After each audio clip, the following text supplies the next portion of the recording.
जय श्री गणेश। सती के दग्ध होने का समाचार सुनकर कुपित हुए शिव का अपनी जटा से वीरभद्र और महाकाली को प्रकट करके उन्हें यज्ञ विध्वंस करने की आज्ञा देना।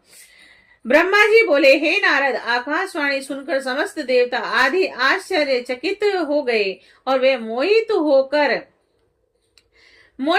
जहां तहां खड़े हो गए और कुछ भी न बोल सके। भृगु जी के मंत्र बल से जो वीर शिवगण बच गए थे, वे भागते हुए शिव की शरण में गए और वे महा तेजस्वी शिव जी को आदर पूर्वक प्रणाम करके जो चरित्र हुआ था वह सब बताने लगे। गण बोले, हे देव देव, हे महादेव, शरण में आए हुए हम लोगों की रक्षा कीजिए। हे नाथ, आदर पूर्वक सती जी का चरित्र विस्तार से सुनिए। हे महेश्वर, अभिमान से युक्त दुरात्मा दक्ष तथा देवताओं ने सती का अपमान तथा अनादर किया और मां अभिमानी दुष्ट दक्ष ने अपने यज्ञ में आपको भाग नहीं दिया, देवताओं का भाग दिया, किंतु आपके विषय में उच्च स्वर में दुर्वचन भी कहा। हे प्रभु, उसके बाद यज्ञ में आपका भाग न देखकर सती जी कृपित हो गई और उन्होंने अपने पिता की बार बार निंदा करके योग मार्ग का अवलंबन कर अपने शरीर को भस्म कर लिया और यह देखकर 10,000 गण लज्जावश शस्त्रों से अपने अंगों को काटकर वहीं मर गए और बचे हुए हम लोग दक्ष पर कृपित हो उठे और हम लोग भयानक रूप धारण करके वेग पूर्वक यज्ञ का विध्वंस करने को उद्यत हो गए। परंतु विरोधी भृगु ने अपने मंत्र बल के प्रभाव से हमारा तिरस्कार कर दिया। हे विशंभर, हे प्रभु, हम लोग आपकी शरण में आए हुए हैं, आप हमारे ऊपर दया करते हुए इस उत्पन्न भय से हम लोगों को निर्भय कीजिए। हे महाप्रभु, दक्ष आदि सभी दुष्टों ने अत्यंत गर्वित होकर उस यज्ञ में आपका बहुत अपमान किया है। हे शंकर, इस प्रकार हमने अपना सती का और उन मूर्खों का सारा वृतांत आपसे कह दिया। अब आप जैसा चाहे वैसा कीजिए। ब्रह्मा जी बोले, अपने गणों का यह वचन सुनकर प्रभु शिव ने उनका संपूर्ण चरित्र जानने के लिए शीघ्रता पूर्वक आप नारद का स्मरण किया है। देव ऋषि भगवान के स्मरण करने पर दिव्य दर्शन वाले आप वहां शीघ्रता से पहुंच गए और भक्ति पूर्वक हाथ जोड़कर शिव जी को प्रणाम कर वहां खड़े हो गए। उसके बाद स्वामी शंकर जी ने आपकी प्रशंसा करके दक्ष यज्ञ में हुई सती का समाचार अन्य दूसरी घटनाओं के संबंध में पूछा। हे नारद, शिव जी के पूछने पर शिव स्वरूप आपने शीघ्र ही जो कुछ भी दक्ष यज्ञ में घटित हुआ था वह सब समाचार कर दिया। एवं आपके मुख से कही हुई बात को सुनकर महारौद्र पराक्रमी भगवान शंकर शीघ्र ही अत्यंत क्रोधित हो उठे और लोक का संहार करने वाले रुद्र उसी समय एक जटा उखाड़कर क्रोध से उसे पर्वत के ऊपर पटक दिया। हे मुने, भगवान शंकर द्वारा जटा पटकने के कारण के फल स्वरूप वह जटा 2 टुकड़ों में विभक्त हो गई और उससे महाप्रलयकारी भयंकर शब्द उत्पन्न हुआ। हे देवेश्वर, उस जटा से पूर्व भाग से महाभयंकर महाबली सभी गणों में अग्रणी वीरभद्र उत्पन्न हुए और वे वीरभद्र वे चारों ओर से पृथ्वी को घेर कर 10 उंगल प्रयत्न पृथ्वी के ऊपर स्थित हो गए और वह प्रलयकालीन अग्नि के समान थे और 1000 भुजाओं से युक्त थे और उन महारुद्र महेश्वर के क्रोध युक्त निश्वास से 100 प्रकार के ज्वर और 13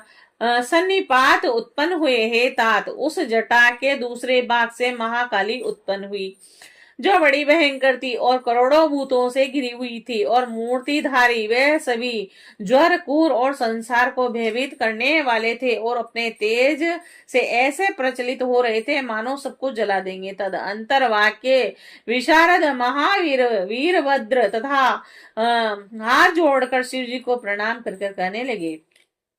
वीरभद्र बोले, हे महारौद्र सूर्य सोम तथा अग्नि रूप नेत्र वाले हे प्रभु, मैं कौन सा कार्य करूं, शीघ्र ही आज्ञा प्रदान कीजिए। हे ईशान, क्या मैं आधे ही क्षण में समुद्र को सुखा दूं, अथवा हे ईशान, क्या आधे ही क्षण में पर्वत को चूर चूर कर, अथवा हे हर, क्या मैं क्षण भर में सारे ब्रह्मांड को भस्म कर दूं, अथवा क्या मैं क्षण भर में देवताओं और मुनिवरों को भस्म कर दूं, अथवा हे शंकर, क्या मैं मैं सभी लोगों का श्वास रोक दूं? हे ईशान, क्या मैं संपूर्ण प्राणियों का विनाश कर डालूं? हे महेश्वर, आपकी कृपा से कोई भी कार्य ऐसा नहीं है जो मैं न कर सकूं। कर्म में मेरे समान न तो कोई हुआ है न होगा। हे प्रभु, आप मुझे जिस कार्य के लिए जहां भी भेजेंगे, मैं आपकी कृपा से उस कार्य को शीघ्र ही सिद्ध करूंगा। हे हर, आप शिव की आज्ञा से शूद्र जन भी इस संसार सागर को पार कर जाते हैं, तो क्या मैं इस महान विपत्ति रूपी समुद्र को पार करने में समर्थ नहीं हो सकता?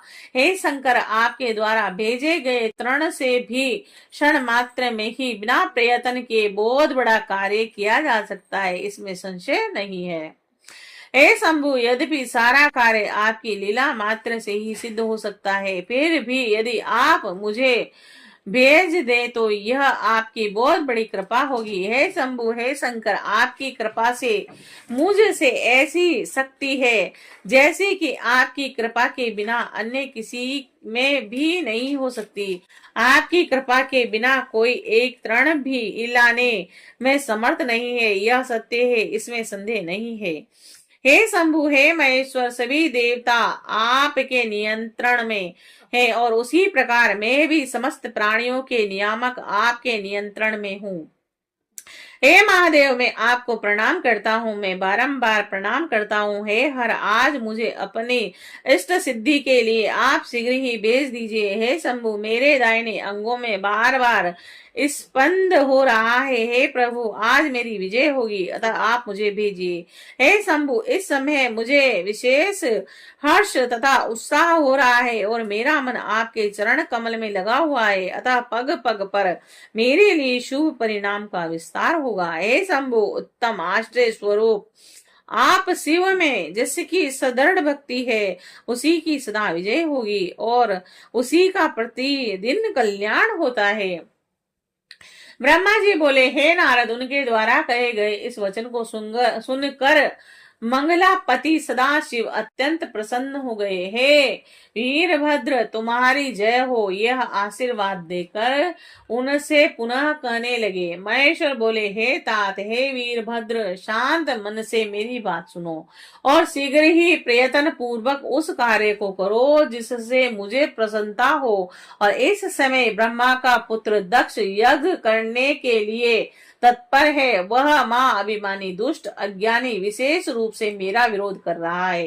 हे गण श्रेष्ठ, तुम यज्ञ को तथा यज्ञ में सम्मिलित सभी को भस्म करके शीघ्र ही मेरे स्थान को पुनः लौटाओ। देवता, गंधर्व, यक्ष अथवा अन्य कोई भी जो भी वहां हो, उन्हें आज ही शीघ्र सहसा भस्म कर डालना।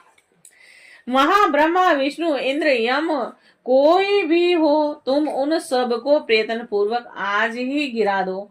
देवता, गंधर्व, यश अथवा अन्य कोई भी जो वहां हो, उन्हें आज ही शीघ्र सहसा भस्म कर डालना। दधीची की दिलाई हुई मेरी शपथ का उल्लंघन करके जो भी वहां ठहरे हुए हैं, उन्हें निश्चय ही तुम प्रयत्न पूर्वक जला देना। यदि भ्रमवश प्रथम गण और विष्णु आदि वहां आ जाए तो शीघ्र ही अनेक आकर्षण मंत्रों से खींचकर उन्हें भस्म कर देना। जो मेरी शपथ का उल्लंघन करके गर्वित हो वहां ठहरे हुए हैं, वे मेरे द्रोही हैं, अतः उन्हें अग्नि की लपटों से भस्म कर देना। दक्ष के यज्ञ स्थल में स्थित लोगों को उनकी पत्नियों तथा सामग्री सहित जलाकर भस्म करके शीघ्रता से पुनः चले आओ। तुम्हारे वहां जाने पर विश्व देव आदि देवगण भी यदि सामने आकर सादर स्तुति करे तो भी तुम उन्हें शीघ्र ही आग की ज्वाला से जला डालना। इस प्रकार जो भी मुझसे द्रोह करने वाले देवतागण वहां उपस्थित हो, उन्हें शीघ्र ही अग्नि की ज्वाला से जलाकर मेरे समीप लौटा लाना। मंत्र पालक समझकर उनकी अपेक्षा कदापि न करना। हे वीर, पत्नियों तथा बंधुओं सहित वहां उपस्थित दक्ष आदि सभी को लीला पूर्वक भस्म करने के बाद ही तुम जल ग्रहण करना, अर्थात कार्य पूर्ण होने के तदंतर ही पूर्ण विश्राम करना। ब्रह्मा जी बोले, वेद मर्यादा का पालन करने वाले काल के भी शत्रु तथा सर्वेश्वर शिव जी ने रोष से आंखें लाल लाल कर महावीर वीरभद्र से इस प्रकार कहकर मौन धारण कर लिया।